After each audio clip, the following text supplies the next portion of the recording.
হরে কৃষ্ণ। ভগবান মানুষকে সৃষ্টি করেছেন স্বাধীন সত্তা এবং স্বাধীনতা দুটি দিয়েই কিন্তু মানুষ সৃষ্টি হয়েছে। ভগবান মানুষকে স্বাধীনতা দিয়েছেন এবং স্বাধীন সত্তা দিয়ে এই ধরাধামে পাঠিয়েছেন। আমরা আমাদের স্বাধীনতা, আমাদের স্বাধীন সত্তা কেমন করে ব্যবহার করব, কোন পথে আমাদেরকে চালিত করব, এই সম্পূর্ণটা কিন্তু আমরা নিজেরাই নিজেদের ইচ্ছা মতো করে থাকি, যার জন্য কিন্তু আমরা এই ধরাধামে কষ্ট পাই, দুঃখ পাই, জ্বালা যন্ত্রণায় ভুগতে থাকি। তাই তো ভগবান বারবার করে আমাদের পরীক্ষা নেন। কখন তিনি কোন রূপ ধারণ করে আসেন আমরা কিন্তু কেউ বুঝতে পারি না। তিনি আমাদের পরীক্ষা নেন যে আমাদের যে স্বাধীনতা তিনি দিয়েছেন, যে স্বাধীন সত্তা তিনি আমাদেরকে দিয়েছেন, সেটা আমরা সঠিকভাবে ব্যবহার করছি কিনা, আমরা সৎভাবে থাকছি কিনা, সৎ পথে চলছি কিনা, আমরা সঠিক ভাবে ভগবানের আরাধনা করছি কিনা। ভগবান যে পথ আমাদেরকে দেখিয়ে দিয়েছেন সেই পথকে অবলম্বন করে চলার মধ্য দিয়ে যে প্রকৃত সুন্দর জীবন লাভ সম্ভব হবে সেটা কিন্তু ভগবান বারবার করে বলে দিয়েছেন। ভগবান মানুষকে বারবার পরীক্ষা করেন। এই ছোট্ট গল্পের মধ্য দিয়ে আপনারা বুঝতে পারবেন। একবার স্বয়ং মা লক্ষ্মী ভগবান নারায়ণকে বললেন, প্রভু, আপনার ভক্তের থেকে আমার ভক্ত অনেক ভালো, সে কখনো কাউকে দুঃখ দেয় না, কখনো কাউকে কষ্ট দেয় না। তখন ভগবান নারায়ণ বললেন, দেবী, আপনার ভক্ত ভালো না আমার ভক্ত ভালো সেটি তো বিচার হবে যখন আমরা মর্ত্যলোকে যাব, যখন আমরা তাদের একটি পরীক্ষা নেব। তখন মা লক্ষ্মী বললেন, তাহলে প্রভু চলুন আমরা মর্তে যাই এবং তাদের পরীক্ষা নিই, দেখা যাক কার ভক্তের মন কত বড়। এটা প্রকৃতই সত্য যে ভগবান মানুষের পরীক্ষা নেন, কিন্তু ভগবান যে কখন পরীক্ষা নেন তা আমরা কখনোই বুঝতে পারি না। কোন রূপে তেনারা আসেন সেটাও কিন্তু আমরা কেউ বুঝতে পারি না। তো মা লক্ষ্মী এবং নারায়ণ স্বয়ং মর্তে আসলেন ছদ্মবেশে, জরাজীর্ণ পোশাক পরিধান করে, বৃদ্ধ বৃদ্ধা রূপ ধারণ করে, ভিখারির বেশ ধারণ করে তারা কিন্তু একটি ধনীর বাড়িতে প্রবেশ করলেন। ঝা চকচকে রাজপ্রাসাদ, চারিদিকে পাথর বসানো, এরকম এক ধনীর বাড়িতে প্রবেশ করলেন এবং ধনী ব্যক্তিটির কাছে ভিক্ষা চাইবার উদ্দেশ্যে যাচ্ছিলেন। তখন ধনী ব্যক্তিটি দূর থেকে তাদেরকে দেখতে পেয়ে ছুটে এলেন এবং তাদেরকে সেখানেই থামিয়ে দিলেন। বললেন, তোমরা আমার গৃহে প্রবেশ করেছো কেন?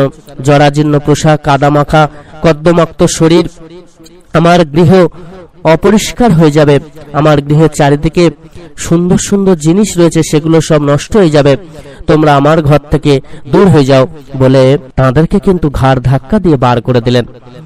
তখন মা লক্ষ্মী এবং নারায়ণ সেই গৃহ থেকে চলে যেতে লাগলেন। মা লক্ষ্মী এই দৃশ্য দেখে অত্যন্ত রুষ্ট হলেন এবং তিনি বললেন, যার দয়াতে এত কিছু লাভ করেছে, যার দয়াতে এত কিছু পেয়েছে, এত সুন্দরভাবে জীবন লাভ করছে, এত সুন্দরভাবে জীবন কাটাচ্ছে, সেই তাকেই ঘাট ধাক্কাতে পার করে দিচ্ছে। তখন নারায়ণ বললেন, এটা এক ধরনের ভক্ত তোমাকে দেখালাম, এবার চলো আরেকটি ভক্তকে তোমার দেখাবো। তখন তারা সেই গৃহের বাইরে বার হয়ে নারায়ণ সেই ধনী ব্যক্তিকে আশীর্বাদ করলেন, আরো যেন ধনী ব্যক্তি হয়, আরো ধন সম্পদের মালিক হোক, আরো ধনী ব্যক্তি হয়ে যাক। তখন মা লক্ষ্মী প্রশ্ন করলেন, যে ব্যক্তি আমাদেরকে ঘর থেকে বার করে দিল তুমি তাকেই আশীর্বাদ করলে? প্রভু বললেন, পরবর্তী ভক্তের বাড়িতে যখন যাব তখন বুঝতে পারবে কেন আমি আশীর্বাদ করলাম। এইভাবে তারা দুজন আবার হাঁটতে হাঁটতে চলেছেন রাস্তা দিয়ে। সেই জরাজীর্ণ ভিক্ষুকের রূপ ধারণ করে তারা চলেছেন। যেতে যেতে একটা রাস্তার পাশে পণ্যকুটির দেখতে পেলেন, সেই গৃহের মধ্যে প্রবেশ করলেন। প্রভু বললেন, এই পণ্যকুটিরে প্রবেশ করো, প্রকৃত ভক্তের দর্শন তুমি পাবে। সেই পণ্যকুটিরে প্রবেশ করে তিনি হাঁক দিলেন, মা বাড়িতে আছো? তখন এক বৃদ্ধা মা বার হয়ে এলেন। তার পরনে শুধুমাত্র একটি ছেঁড়া কাপড় জড়িয়ে যা করে নিজের আব্রুটা রক্ষা করতে পেরেছেন তিনি। বৃদ্ধা মা বললেন, বসুন, আমার পরম সৌভাগ্য আপনারা আমার বাড়িতে এসেছেন, আমি আজকে অতিথি সেবা করতে পারবো, মহা ভাগ্যবান আমি, মহা পুণ্য লাভ করতে পারবো। তখন ভগবান বললেন, বৃদ্ধের রূপ ধারণ করে তিনি বললেন, মাগো কিছু খেতে দেবে, বড্ড ক্ষুধা লেগেছে। তখন সেই মাটি বললেন, বাবা আপনারা একটু বসুন, বাড়িতে তো এক দানাও অন্ন নেই, আমি ছুটে গিয়ে ভিক্ষা করে আনছি, সেই ভিক্ষা করে যা পাবো সেটাই আপনাদের রন্ধন করে সেবা দেব। তখন প্রভু বললেন, ঠিক আছে মা, আমরা বসছি, আপনি যান। প্রভুর কি লীলা দেখুন, তিনি প্রত্যেকদিন ভিক্ষা করেন, যা পান মোটামুটি চলে গিয়ে কিছুটা হলেও বেশি হয়ে যায়, কিন্তু আজকে প্রত্যেকটা দুয়ারে দুয়ারে গিয়েও এক দানাও তিনি ভিক্ষা পেলেন না। প্রভু সেই ভিক্ষার পথও তাকে বন্ধ করে দিলেন। তিনি যে তার পরীক্ষা নিচ্ছিলেন যাতে তিনি আর ভিক্ষা না পান এবং তিনি যে কিভাবে সেবা দেবেন সেটাই তিনি দেখবেন বলে এই পরীক্ষাটা কিন্তু নিচ্ছিলেন। তো সেই বৃদ্ধা মা দুয়ারে দুয়ারে ঘুরে ঘুরে এক দানাও কোথাও থেকে ভিক্ষা পেলেন না। তিনি চোখের জল ফেলতে ফেলতে ভগবানকে ডাকছেন, হে ভগবান, আজকে প্রথম আমার বাড়িতে কোনো অতিথি এলেন, তাকে দুটো সেবা দেব, সেই সেবাও কি আমি দিতে পারবো না? আজকে কেউ আমাকে ভিক্ষা দিল না, আমি কিভাবে সেই অতিথিদের সেবা দেবো, কিভাবে তাদের সামনে মুখ দেখাবো? তারা যে এই ভর দুপুরবেলা আমার বাড়িতে এসেছেন, আমার কাছে দুটো সেবা নিতে চেয়েছেন, আমি যে ভিক্ষাই পেলাম না, তাহলে কি করবো? এর থেকে আমার মৃত্যু অনেক ভালো। তখন কেউ যেন তাকে মনে করিয়ে দিল, তোর বাড়িতে একটা গাভী আছে না, তার তো দুধ হয়, সেই দুধ দিয়ে অতিথিদের সেবা দাও। তখন সেই মাটির মাথায় হঠাৎ করে মনে পড়ে গেল, হ্যাঁ তো আমার তো গাভী আছে। তখন তিনি ছুটতে ছুটতে এসে সেই গাভীর দুধ গরম করে সেই অতিথিদের সেবা দিলেন।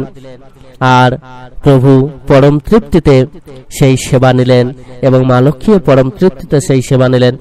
সেই মাকে তিনি আশীর্বাদ করলেন, তোমার শেষ অবলম্বনটুকু যেন শেষ হয়ে যায়। এই আশীর্বাদ করে তিনি বার হয়ে এলেন এবং সঙ্গে সঙ্গে তার যে শেষ অবলম্বন ছিল সেই গরুটি মারা গেল।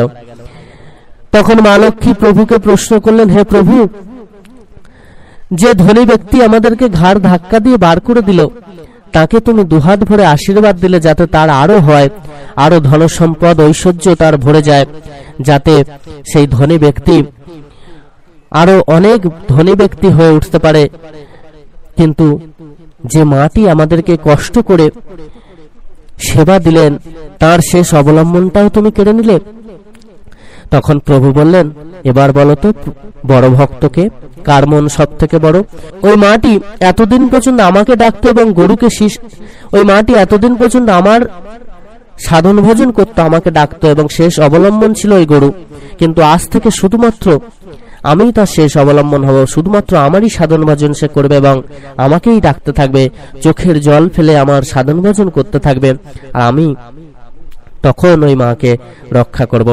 যতদিন না পুরোপুরি ভাবে আমার হতে পারে কোনো ভক্ত, ততদিন যে আমি তাকে রক্ষা করতে পারি না। আজ থেকে ওই মাটি সম্পূর্ণরূপে আমার হলেন এবং ওনার দায়িত্ব সম্পূর্ণরূপে আমার। তাই গরুটাকে মেরে দিলাম। গরুটা মারা যাওয়ার পরে দেখো ওই মাটি হাউ হাউ করে কাঁদছে আর হে প্রভু বলে প্রলাপ করছে। প্রভুর নাম কিন্তু নিতে ভুলছে না, প্রভুকে কিন্তু ভুলে যায়নি, বা প্রভুর উপর কিন্তু কোনো রাগ তার হয়নি। তিনি এই লীলার মধ্য দিয়ে বুঝিয়ে দিলেন যে কখন তিনি কোন রূপে এই ধরাধামে আমাদেরকে পরীক্ষা নিতে আসেন আমরা কিন্তু কেউ জানি না। কখন তিনি আসেন এবং পরীক্ষা করেন, আমরা সেই পরীক্ষায় যদি উত্তীর্ণ হতে পারি তাহলে কিন্তু সারা জীবন তার চরণে আমরা ঠাঁই নিতে পারবো, তিনি স্বয়ং আমাদেরকে আগলে রাখবেন। কিন্তু পরীক্ষায় ফেল করলেই আমাদের আরো দুর্দশা বেড়ে যাবে। ওই যে ধনী ব্যক্তিটিকে তিনি আশীর্বাদ করলেন যাতে তার আরো হয়, এই আরো হয়ের পিছনে কিন্তু একটা গভীর তত্ত্ব আছে। ভগবান বললেন, ওই ব্যক্তির ঘোড়া যতদিন না পূর্ণ হচ্ছে ততদিন ওর পতন হবে না, আর যতদিন না পতন হচ্ছে ততদিন ও আমার চরণে ঠাঁই নেবে না। তাই ওর ঘোড়াকে পূর্ণ করার জন্য বললাম আরো যাতে হয়, যাতে তাড়াতাড়ি ঘোড়াটা পূর্ণ হয় আর ওর পতন হয়। পতন হলেই কিন্তু আমার চরণে ঠাঁই নেবে, তখন আমি ওকে রক্ষা করব, ওকে সকল পাপ থেকে মুক্ত করব। যতদিন না আমার চরণে ঠাঁই নেবে, যতদিন না সম্পূর্ণরূপে আমার হয়ে উঠবে, ততদিন আমি ওকে রক্ষা করতে পারবো না, ওর ভুলটা ভাঙতে পারবো না। এই জগৎ সংসারে যে মানুষ যতই ঐশ্বর্যশালী হোক না কেন, যে মানুষ যত ধনসম্পদের মালিক হোক না কেন, ভগবানের চরণে ঠাঁই না নিলে তার জীবন কিন্তু বৃথা। তাই ভগবানের চরণে ঠাঁই নিতে হবে। ভগবানের চরণে ঠাঁই নেওয়া মানেই হলো ভগবানের সাধন ভজন করা, ভগবানের নাম জপ করা, ভগবানের বলা কর্মগুলোকে বাস্তবে ফুটিয়ে তোলা, এটাই হচ্ছে সবথেকে বড় সাধনা। আমরা সাধারণত কি ভাবি যে ভগবানের নাম একটু করলাম, ভগবানের পূজা দিলাম, ফল বেলপাতা ফুল দিয়ে তার চরণে প্রণাম করলাম, এটাই বুঝি সাধনা। এটা কিন্তু সাধনার একটা পাঠ। এটা তো সাধনা হলো, কিন্তু প্রকৃতপক্ষে তেনারা যে শিক্ষা আমাদেরকে দিয়েছেন, সেই শিক্ষাটাকে যদি বাস্তবে ফুটিয়ে তুলতে না পারি, এই যে তেনারা বলেছেন পাপ কার্য থেকে দূরে থাকতে হবে, আমরা পাপ কার্য যদি করেই যাই তাহলে কিন্তু তাকে মানা হলো না, আর আমাদের সাধনাটাও পরিপূর্ণ লাভ হলো না। তাই আগে তার বেলা কর্মগুলোকে বাস্তবে ফুটিয়ে তুলতে হবে। সেই পাপ কার্যকে ছাড়তে বলেছেন, তো পাপ কার্যকে ছাড়তে হবে, তবে তো পুরোপুরি ভাবে আমরা তাকে লাভ করতে পারবো। তাই আমাদেরকে সবসময় কিন্তু উদার হয়ে পূর্ণ ভক্তিবারে শ্রদ্ধাবারে ভগবানের সাধন ভজন করতে হয়, ভগবানের নাম জপ করতে হয়। আর বাড়িতে যদি কোনো অতিথি আসেন, কোনো জীব আসে, যদি বাড়িতে কোনো যদি সাহায্যার্থী মানুষ আসেন বা ভিক্ষুক বা কোনো পূজারী বা মনীষীগণ আসেন, তাদেরকে কিন্তু কখনো খালি হাতে ফেরাবেন না। আপনাদের সামর্থ্য অনুযায়ী কিছু না কিছু দেওয়ার চেষ্টা করবেন, তাদের সেবা দেওয়ার চেষ্টা করবেন, তাতে করে আপনার মহামঙ্গল লাভ হবে। সকল ভক্ত ভক্তমতী মায়েরা প্রত্যেকে খুব ভালো থাকবেন। ভগবান আপনাদের প্রত্যেকের মঙ্গল করুন। ভগবানের এরকম অমৃত কথা শোনার জন্য অতি অবশ্যই চ্যানেলটিকে সাবস্ক্রাইব করে দেবেন।